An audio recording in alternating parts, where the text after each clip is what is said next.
3 ways to build authentic and intentional relationships. Number 1, ask where people live. Number 2, a system to follow up. And number 3 would be personalized outreach. Do you want to be in different rooms? Do you wish you had access to people that you respect and admire? And do you wonder how you can build a network with really cool, incredible, powerful people? If so, welcome to the Jasmine Star Show. Y'all, I have some coffee. Let's make sure we're hydrated. Please leave me a comment, send me a DM. What is your favorite coffee drink? If you're drinking coffee right now, anything caffeinated, shoot a selfie, send me a DM. I want to connect with you. I want to make sure that I'm having conversations. And so this podcast is going to be slightly different because it is very conversational in nature. I do a lot of prep for this podcast, but I wanted to try something different. I wanted to use real stories and real recent examples on how I am living this out because, gosh, you don't want to watch or listen to a podcast of somebody who has advice and not actually doing it themselves. So welcome to the Jasmine Star Show. Today, I am breaking down how I, number 1, decided to be intentional about building out friendships and peer groups in a different way and in a different level this year. Number 2, I created a system to help me be intentional. And number 3, strategically expanding my network as a benefit to others. One of the things that I realized that was a power of mine is I have a very good memory and I'm a great connector. I love building intentional connections between other people, even if it doesn't benefit me, because I believe that good begets good. So if you would like to get into different rooms, if you would like to create real, authentic relationships with people, let's dive in. So a few years ago, I realized a few things. I went to amazing events and I met really incredible people, but much to my demise, I wasn't really following up the best way I should. Now, we might email, text, or follow up on social, but it wasn't anything deep or withstanding. It was just like a really cool, I met that person once in the hallway of a conference. I decided to make a change in 2025, but how? Okay, let's dive in. I want to give a personal example. I met a woman by the name of Bonnie Christine. We had followed each other on social and knew each other loosely. We ended up meeting for a one-day mastermind in Nashville and we connected and I absolutely adored her. And I asked myself, how could I be very intentional about creating a real and authentic connection and friendship with this person that fulfills me both personally and professionally? So let's go through a 3-part framework that I started creating 6 or 8 months ago, maybe a little bit longer than that, and talk to you about how I applied the same thing in this recent new relationship. So 3 things I do to build relationships with authenticity and intention. Number 1, I ask where people live. Now, I like to make a personal note of where they live because I want to draw personal connections. Maybe they can be part of my future plans when I'm in their city. So case in point, I met a woman, an entrepreneur by the name of Cassey Ho.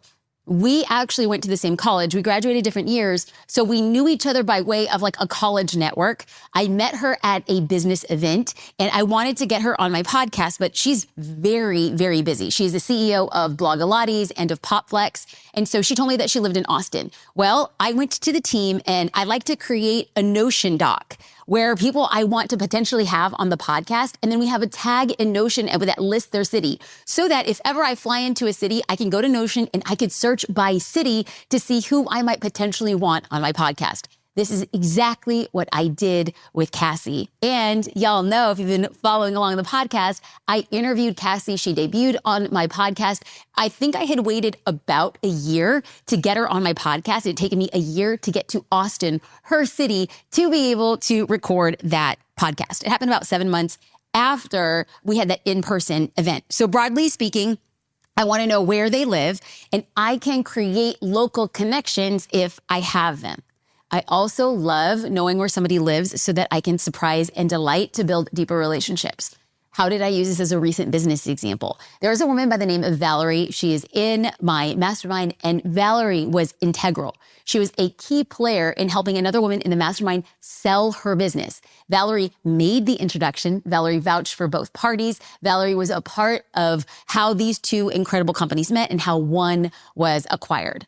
As a small thank you for Valerie just being an incredible woman in our mastermind, the team and I sent her a gift certificate for her to get a facial at a local massage spa, like massage spa. Yeah, we're just gonna go with that. At a local spa and massage center where she was. But we had denoted where she had lived. So 2 examples of being very intentional, how we can develop authenticity and intentionality of the relationships. When we know where they live, we can use it as a business resource. We can also surprise and delight them by sending something very authentic to them. And we get to support small businesses in the process. Number 2 of building relationships with authenticity and intention. The first one was I ask where people live. And the second is a system to follow up. So I asked Cassey to record at a specific date in Newport, and she had a very hard time making it out here. Like I had mentioned, when we went to Austin, we had it cataloged. I was going to go to a mastermind event in July in Denver. And guess what? I had 2 people already I wanted to be on the podcast. That event didn't end up happening for me, but it's really nice to start building out strategy and intentionality so that if I know, hey, I'm going to go to Denver in a few months, I'm going to start reaching out to these people on social media. I'll be making those connections so that when I invite them on the podcast, they will know it's with authenticity and intention. Okay, I am going to explain how I did this rather recently as well. I went to an event in Houston. It was an event hosted by Gabrielle Lyon, and there was a speaker there by the name of Rich Diviney. And OMG, this guy was so incredible. I was taking copious notes. I just went through and I ate everything that guy served up with a silver spoon. I was just going to town for it. He's a former Navy SEAL. He's a best-selling author. I saw him on stage and I was just like, this guy, I want on my podcast. But he's been on mega podcasts of other people. Listen, we'll just spit the facts. My podcast is not a mega podcast. It serves a small group of people, and I'm building it to be a mega podcast. It just ain't there yet. Okay, so I just could statistically think this guy is going to be out of my league. But immediately there at the event, I sent a Slack message to the team and I said, let's build a card for Rich Diviney, because in his presentation, he had casually mentioned that he lived on a street in Virginia Beach. And I was like, if I am ever in the DC area, I'm going to be reaching out to Rich. If I can take my podcast to people who are interesting, there's a higher likelihood that I can cultivate real relationships with these people, foster with intentionality so that when I invite them on my podcast, they will say yes. Okay, so how do I show that I was going to be worth Rich's time? Now, the reason why I'm sharing this with you is because you might want to build relationships with people who are I use the term out of my league, but you can use something a lot more positive. I just state it for what it is. I think Rich is out of my league. It's all good.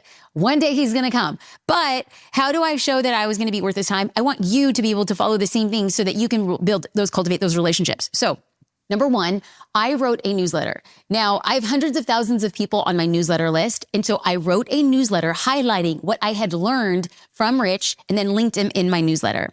Why? I hope that one day people are reaching out to him and say, hey, we found you by way of Jasmine Star's newsletter. Number 2, I created a podcast. I'm going to link it here in the show notes. I created a podcast explaining how his framework for overcoming uncertainty helped me overcome uncertainty with business aspects. So I used his ideology and his framework, and then I distilled it through the lens of entrepreneurship. I created a podcast about it. I gave him a shout out on my podcast. Why? I want him to know that I am a fan of his and I will do due diligence when he comes on the show. Do you already like how I said when he comes? I'm just going to keep on saying it till it happens. Number 3, I sent him a DM inviting him to come on my podcast. I knew that it was highly unlikely that he was going to find himself on the opposite side of the coast on a very specific day that I am recording my podcast. He couldn't record on the dates that I had sent him. However, I will not stop hoping that one day he will come on my podcast. So 3 things that I did was send signals to my audience that he matters with the hope that one day he sees it as proof in the pudding that I was down for him, even when he didn't really know who I was. So 3 ways to build authentic and intentional relationships. Number 1, ask where people live. Number 2, a system to follow up. I explained how we create these cards in Notion. And number 3 would be personalized outreach. So as I'm building these relationships, I'm always asking myself, what can I do for others? If it is simply transactional, like what I can get or how is this about me, there's never going to be a relationship that people want to get involved with me with. So I always ask myself, what could I do to let them know that I like them? I want them to trust me. And like, I'm just down for them, period. Even if I get nothing in return. I find deep joy in adding value to other people. Like it's part of my makeup. Like if I can help you, if I can connect with something, oh my God, nothing makes me happier. So the more I get to know them and the more I reach out to them and the more I figure out like what makes them tick, I find ways that I can connect them. And I want this to be highly personal to them. If somebody, just reaching out to somebody via DM and say, hey, I want to connect you with this person. Both parties need to know me intimately and deeply for them to know that truly that connection is worth its weight in gold. So most often, how do I create a personal, real connection with somebody who doesn't really know me online? And how do I develop that? I will reach out to people and it's okay if I'm uncomfortable. So I will reach out to people and invite them to have a meal that I might be curating.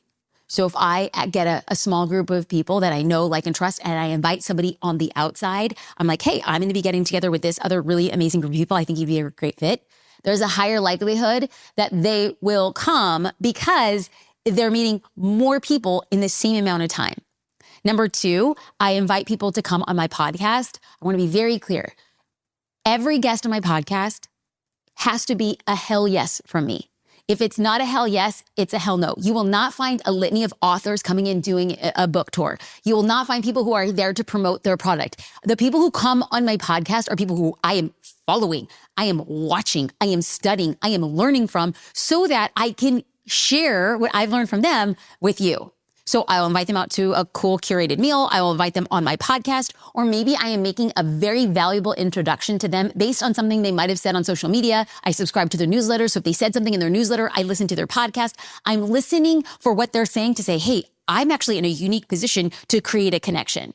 Do I think that any of those, either one of three ways is going to be effective? I hope so. I'm not tethered to the outcome. So I flew up to San Francisco for a networking event. It's called like Influencer Lunch. Now, I was going to fly home. Then JD and I decided to extend our trip from San Francisco to Napa. But I knew that there was very strategic connections that I wanted to make in San Francisco. So I texted a former teammate of Social Curator and I said, hey, I've been really studying tech, and I'm not going to say the sector that I've been focusing on, but I've been deep diving in this form of tech. And I said, I kind of think that I would love to have a conversation with you. JD and I went to get you, and then we listed a couple other people. Can we meet up for dinner?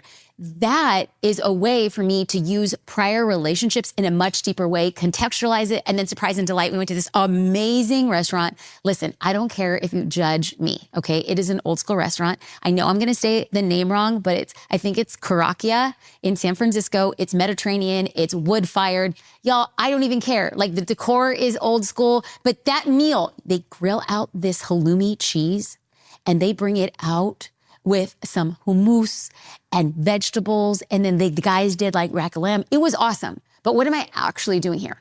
I am using an opportunity to curate a cool group of people in San Francisco. I want to learn from people who are literally in the front row, and the cost of it was the cost of dinner, but I learned so much. Sometimes I can help and create personal connections in other small ways. Here again, I just want to drive this point home.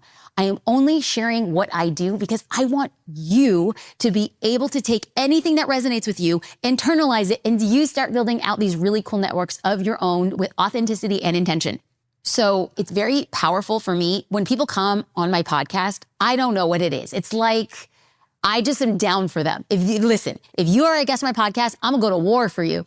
However, what I've realized is because I'm creating these deep connections with podcast guests, I am introducing podcast guests to each other. And it's a very flawless conversation. Because I say, this person was on my podcast about this. You were on my podcast about this. I think that there's some synergy that could happen here. Boom. Make the introduction. Number two, I will send personalized gifts. Like, these are not fancy, but I think that people feel when you see them or when you know them, they know that relationship is deeper. So let's get into a conversation. Remember how I began this podcast talking to you about how I met Bonnie Christine, and I said, I want to create a real and authentic, intentional conversation with her. Well, we had worked out together and we hung out and masterminded together, and I was just she liked my socks. Okay, it sounds so stupid, but we worked out. She's like, oh my gosh, I like your socks. When we're hanging out at the house, I put on a different cool pair of socks. And she's like, I like these socks. Where are you getting these socks? And so As a small, thoughtful gift, I found a pair, and if anybody's interested, they're Stance. There's these ribbed Stance socks. Y'all, like, they're life-changing. I swear by them. Actually, Stance should sponsor this podcast episode. Anyway, I found a pair of Stance socks. They were like, I don't know, $15, $16. And I sent them to Bonnie. That was just a way to say, I see you, I know you. For a podcast guest, we'll be linking to his show in the show notes. Adam Schafer of Mind Pump came in and talked so much about building a personal brand, leveraging it to a $10, $12 million podcasting business. And I sent him a gift. Now, I know that Adam is so in love with his son, Max. Max and Luna are about the same age. I could have sent Adam like a thank you card or a gift card to Amazon or Apple, but instead I sent Max a gift from Luna full of her favorite toys and games. Why? I want to personalize that relationship with Adam and let him know, hey, I see your son and I don't want to send you something that you could buy for yourself. I want to send you time and memories and relationships with your son. These are small, tiny things that I'm doing to go deep with relationships. So let's have a recap on how you can strategically build alliances and get into different rooms and meet different people with people that blow your mind as well as push you forward with authenticity and intentionality. So we want to strategically be networking with other people as a benefit to them. The best networking is asking yourself, what could I do for others without any expectation in return? So I am creating a system to be intentional. How am I doing this? I want to know where they live. I have a system to follow up, and I am creating personalized connections. This podcast, if at all was helpful for you as you build relationships with intentionality and authenticity, send it to a friend. Better yet, send me a DM. If I am really real about creating authentic and intentional relationships, as I believe I am, I look forward to responding to your DM. I look forward to reposting your story when you tag me as you listen to this podcast. From the bottom of my heart, I want to say thank you with all of my authenticity and all of my intentionality. Thank you for watching and listening to The Jasmine Star Show.